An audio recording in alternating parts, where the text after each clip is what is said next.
अस्सलाम वालेकुम भाई। इससे पहले 4 वीडियोस मैं बना चुका हूँ लेट प्रिपरेशन के हवाले से, लेकिन आप लोगों की कन्फ्यूजन ख़त्म नहीं हो रही ऐसे पर्सनल स्टेटमेंट और पर्सनल ओपिनियन के अंदर। आज की ये जो वीडियो है लेट प्रिपरेशन 5 कह देता हूँ मैं, ये इसके अंदर मैं पूरी कंप्लीट आसान तरीके से ऐसे पर्सनल स्टेटमेंट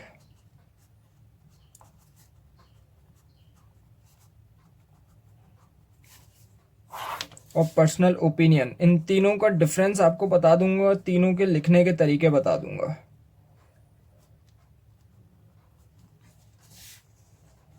पहली बात तो ये, पर्सनल स्टेटमेंट और पर्सनल ओपिनियन दोनों में आपका पर्सनल इंट्रोडक्शन की पहली पैराग्राफ आएगा। पर्सनल इंट्रोडक्शन, अपना आप पर्सनल इंट्रोडक्शन करेंगे। पर्सनल इंट्रोडक्शन इसमें भी आएगा, पर्सनल ओपिनियन के अंदर भी आपका पहला पैराग्राफ पर्सनल इंट्रोडक्शन का होगा। ऐसे के अंदर आप टॉपिक के इंट्रोडक्शन का पहला पैराग्राफ लिखेंगे, पर्सनल इंट्रोडक्शन का नहीं लिखेंगे। मैंने जो उस दिन मैं बता रहा था आप लोगों को, इंट्रोडक्शन सिर्फ लिख दिया था। इंट्रोडक्शन का मतलब ये नहीं आप ऐसे के अंदर भी अपना पर्सनल इंट्रोडक्शन लिख देंगे, आप टॉपिक का इंट्रोडक्शन लिखेंगे पहला पैराग्राफ।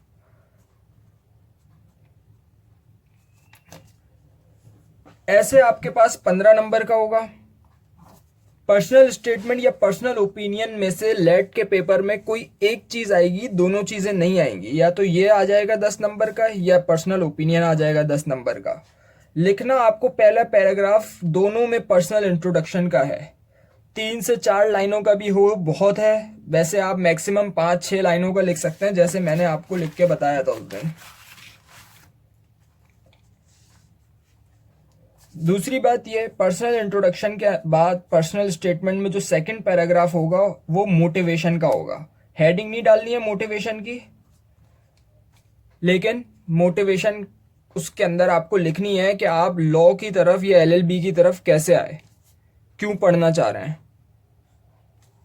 किस चीज़ ने आपको मोटिवेट करा लॉ या एलएलबी करने के लिए। ये आपका सेकंड पैराग्राफ होगा पर्सनल स्टेटमेंट में। थर्ड पैराग्राफ आपका पर्सनल स्टेटमेंट में होगा फ्यूचर प्लान के हवाले से। अब आप एलएलबी करने के बाद आपका प्लान क्या है, लॉ पढ़ने के बाद आपका फ्यूचर प्लान क्या है, ये आपका थर्ड पैराग्राफ होगा पर्सनल स्टेटमेंट के अंदर। पर्सनल ओपिनियन के अंदर फर्स्ट पैराग्राफ आपका वही होगा जो पर्सनल स्टेटमेंट में होगा। आपका नाम, आपका एड्रेस, आपके वालिद साहब क्या करते हैं, ये सब। सेकंड पैराग्राफ जो पर्सनल ओपिनियन के अंदर होगा वो होगा टॉपिक के बेसिक के हवाले से। टॉपिक का कॉन्सेप्ट क्या है, टॉपिक में पूछा गया है,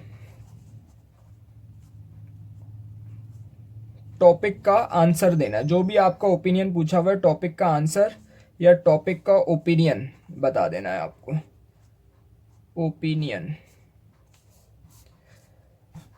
और थर्ड पैराग्राफ में आप यहां लिख देंगे कंक्लूजन, बात को ख़त्म कर देंगे। जो भी उसने ओपिनियन बताया हुआ है अपनी राय देकर उस हवाले से बात को कंक्लूड कर देंगे, आखिर का लिख देंगे जुमला आखिरी पैराग्राफ के अंदर कि अब होना क्या चाहिए, क्या सूरत हाल है, जो भी उसने टॉपिक बताया हुआ हो पर्सनल ओपिनियन में। पर्सनल स्टेटमेंट का कोई टॉपिक नहीं होता भाई। पर्सनल स्टेटमेंट में आपको यही लिखना है जो आ रहा है, लेकिन 1-2 सालों से पर्सनल ओपिनियन ही मांग रहा है एग्जामिनर, पर्सनल स्टेटमेंट नहीं मांग रहा। अमूमन पर्सनल ओपिनियन देखा जा रहा है 1-2 सालों से। ऐसे के अंदर पहला पैराग्राफ टॉपिक इंट्रोडक्शन का, दूसरा पैराग्राफ टॉपिक के बेसिक का जो उसने ऐसे में पूछा हुआ है आपसे, या टॉपिक के आंसर का जो ऐसे में उसने सवाल पूछा हुआ है, ये कर लें। तीसरा पैराग्राफ आपका कंक्लूजन का आएगा यहां पर भी। ऐसे 15 नंबर की है पर्सनल स्टेटमेंट, 10 नंबर का ऐसे बता चुका हूँ इस पेज पर। इतना बड़ा पेज नहीं होता लेट का, थोड़ा सा छोटा पेज होता है। यहाँ से लेके यहाँ तक की आपकी पर्सनल स्टेटमेंट आएगी 1 पेज की। यहाँ से लेकर आपका यहाँ तक यानी 1.5 पेज का आपके पास ऐसे आ जाएगा। 1.5 पेज का नहीं लिखना चाह रहे, बहुत थोड़ा सा लग रहा है, बड़ी राइटिंग है, तो आप 2 पेज का लिख लो, ऐसे बहुत है। अगर आपको पर्सनल स्टेटमेंट 1 पेज का नहीं लिखना चाह रहे, 1.5 पेज का लिखना है, 1.5 पेज का लिख दो, यहाँ से लेके यहाँ तक पर्सनल स्टेटमेंट बहुत है। इससे ज़्यादा पर्सनल स्टेटमेंट नहीं लिखना भाई, चाहे बड़ी राइटिंग है चाहे छोटी राइटिंग है, इससे ज़्यादा पर्सनल स्टेटमेंट नहीं लिखना। पर्सनल ऐसे के टॉपिक्स पहले आप लोगों को बता चुका हूँ मैं, थोड़े से क्या क्या टॉपिक्स हैं ऐसे के। कोविड-19 के हवाले से आ सकता है। अच्छा, जो टॉपिक ऐसे के लिए इंपॉर्टेंट है वो टॉपिक पर्सनल ओपिनियन के लिए भी इंपॉर्टेंट है, ये बात आप जहन में रखिएगा। कोविड-19 SOPs का एक टॉपिक आ सकता है। वुमेन राइट्स का पिछली बार आ चुका है, हो सकता है इस बार पर्सनल ओपिनियन में पूछ लें या किसी तरह पूछ लें। ये 3-4 टॉपिक बहुत इंपॉर्टेंट है। इसके अलावा एक जनरल टॉपिक आ जाएगा, करप्शन के हवाले से भी आ सकता है, बहुत इंपॉर्टेंट टॉपिक है। ये सारी चीज़ें इस वीडियो में आपको तीनों चीज़ें समझ आ गई होंगी, ऐसे, पर्सनल स्टेटमेंट, पर्सनल ओपिनियन।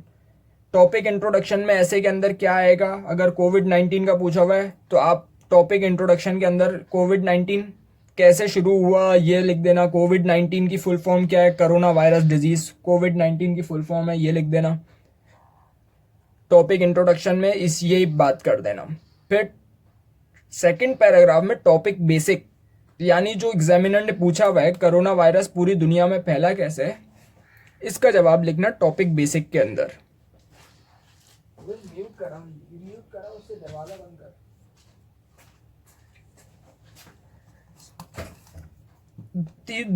तीसरे पहले पैराग्राफ में आपको लिखना है कि कोरोना वायरस के लिए आप फ्यूचर में इकदामात क्या होने चाहिए, या वॉट एवर, आप कुछ भी लिख सकते हो। ये कह के लिख सकते हो कोरोना वायरस से अल्लाह बचाए, बहुत बुरी बीमारी है, या मेरी दुआ है कि कोरोना वायरस से जल्द पूरी दुनिया निमट ले और जो भी नुकसान हुआ है इकोनॉमी को, इसको हम रिकवर कर लें। यह आप तीसरे पैराग्राफ में लिख देना अगर तो कोविड-19 के बारे में कोई ऐसे पूछा गया। ऐसे मैं बता चुका हूँ, सिर्फ एक लफ्ज़ लिख के नहीं बोलेंगे इसके बारे में, ऐसे लिखो, पूरा का पूरा आपको सेंटेंस लिखेंगे कि कोविड-19 के हवाले से पूरी दुनिया में क्या कॉन्सिक्वेंसेस पैदा हुए। अब उसके पे आपको ऐसे लिखना है, topic introduction, topic basics, conclusion, ये 3 पैराग्राफिंग कर देना। हेडिंग नहीं डालनी है भाई, ऐसे के अंडर हेडिंग कोई नहीं डालना। इसी तरह पर्सनल स्टेटमेंट में, इसी तरह ओपिनियन में जैसे बताया वैसे देख लीजिएगा। Thank you very much.